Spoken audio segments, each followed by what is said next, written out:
नमस्कार, स्वागत आहे तुमचं आमच्या पाटलांच्या रेसिपीमध्ये। चला तर मग पाहूया सोप्या पद्धतीने साबुदाण्याची भाजी। तर यासाठी आपल्याला लागेल 2 वाट्या साबुदाणे, 4 ते 5 बटाटे, 1 चमचा जिरे, 4 ते 5 हिरवी मिरची, चवीपुरते मीठ। हा भिजवलेला साबुदाणा आपण मिरची व थोडे जिरे घालून वाटून घेऊ। मी हे वाटप थोडे जाडसरच ठेवलेले आहे।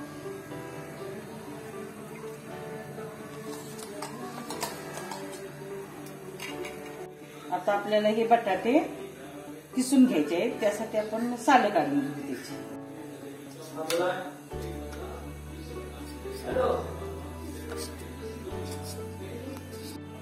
आता आपण हे सोलून घेतलेले बटाटे या मिश्रणामध्ये किसून घेऊ।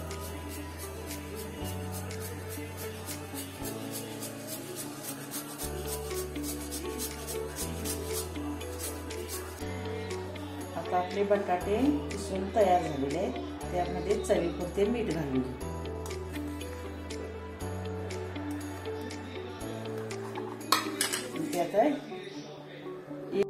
यासाठी आपण आता भाजलेल्या शेंगदाण्याचा कूट करून घेऊ। आता हा शेंगदाण्याचा कूट यामध्ये घालून घेऊ व मिश्रण एकजीव करून घेऊ।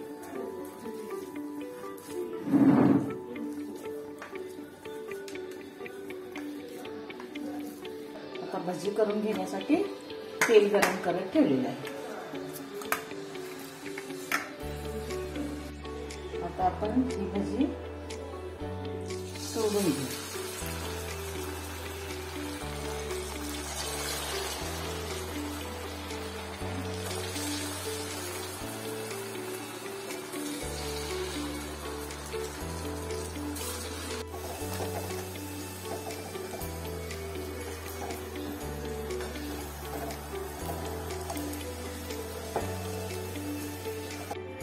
आता आपली ही भजी तळून तयार आहे।